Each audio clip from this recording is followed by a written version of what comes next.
Welcome to Mobile Legends! If you are watching this and you are a 27-year-old, 29-year-old, 22-year-old, or if you're a 19-year-old or 16-year-old, I mean, it's basically hard-coded that in the next 5 years you are going to be a millionaire. If you are watching content like this on YouTube and you actually absorb and actually use it, it's basically hardwired. I mean, maybe it doesn't take 5 years, maybe it takes 7 years, but time is by far the biggest asset. And if you are in your teens or pretty much any of your 20s, you have such a massive advantage. It is ridiculous. You have by far the biggest advantage. If you're early on in your career, there's one really simple piece of advice that I guess I want to share with you. You don't need to know everything. You don't need to know how to do everything. That's all in your head. If you ask anyone in, say, a senior role, they will honestly tell you their expectations of you are for you to learn and to put into practice what you have learned. If you've just come out of university, newsflash, you actually don't know shit. That's the very, very start of where you begin to learn. You might know a bunch of theory and you might have some good ideas, but really, you've got a long way to go. So humble yourself, get back to the start. It's hard to do. Acknowledge that you're in a position where you are there to learn and you are there to gain experience, and get a better understanding of what it is that A, you want to do, but B, how you can provide value to the business you're working in.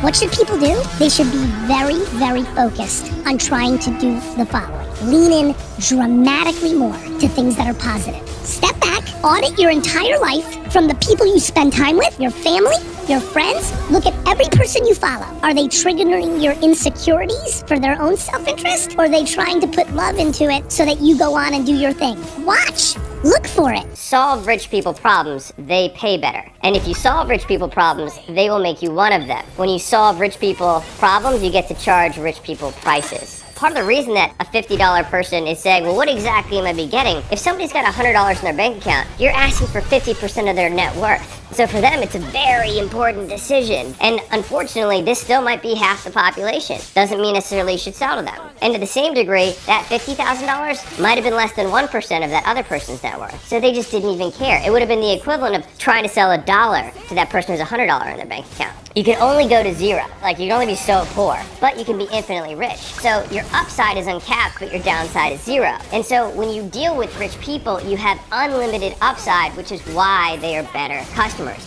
How to get shit done even when you don't feel like it. First things first, screw motivation. It's unreliable. We should instead focus on the systems and habits that will help us build discipline and get shit done, especially when you don't feel like it. 1. Start small, like really small. Do just one push-up. Write one line of code. Meditate for just 1 minute. Make the barrier to start that low that you would feel stupid for not getting it done. 2. Set a timer. I want you to make a deal with yourself. Set a timer for just 5 minutes. Start the task that you need to get done. When the timer goes off, you are allowed to stop. The trick is that 95% of the time you'll want to keep going. You built up some momentum in those 5 minutes, and that should help you to carry on and complete the task. 3. Use temptation bundling. Pair the thing you need to do with something you want to do. For example, if you need to get to the gym and do cardio, then watch a Netflix episode whilst walking on the treadmill. If you need to get laundry done, then stick on a podcast to listen to whilst you do it. Train your brain to crave those tough tasks by making it easier to do them. Now, this isn't a long-term fix, as multitasking often inhibits progress, but it is useful for the times you need that extra kick to get going. 4. Change your environment. Sometimes a little scenery shake-up is all we need to get the motivation flowing. After spending a lot of time in one environment, we can often associate that place with certain feelings. Have you ever worked a job that you ended up hating, and every time you went to the workplace, you felt the exact same feelings of wanting to get out? Now you don't have to make drastic changes. Even small changes to your environment will have a huge impact. For example, keeping a tidy home, spending more time outside, opting to work from a cafe for the day rather than at home or in the office. Small changes go a long way, and even bigger changes go further. 5. Get moving. Never underestimate the power of simply moving your body. It can be for as little as 5 minutes. Give this a go and do it a couple times throughout the day. It's called the 5-5-5-30 routine. Do 5 push-ups, 5 squats, 5 lunges, and then a 30-second plank.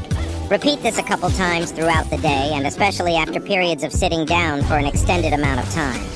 A study that composited of 20 students taking the exact same test found increased brain activity in those that went for a 20-minute walk before the test, compared to those that just sat quietly before the test. 6. Add accountability. Tell a friend about your task or your goal. Ask them to check in on your progress at certain times. A little public commitment goes a long way. By telling others about what you want to get done, it forces you to make progress towards it. Otherwise, you will become known as someone who only talks about their goals and never takes action towards them.